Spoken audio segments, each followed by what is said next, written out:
જુઓ બાજરાનો રોટલો અને માથે થીણું ઘી નાખી અને કેટલો મસ્ત બનાવ્યો જુઓ.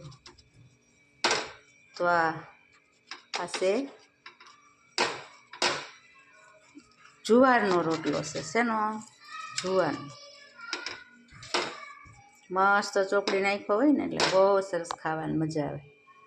રીંગણાના ઓરા સાથે છે ને મસ્ત. જુઓ બતાવો કેટલો મસ્ત રોટલો બનાવ્યો બસ જુવારનો.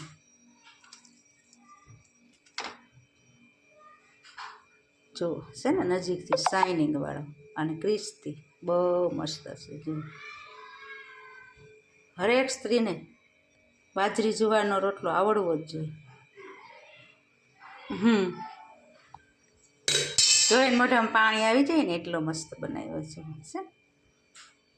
જય માતાજી.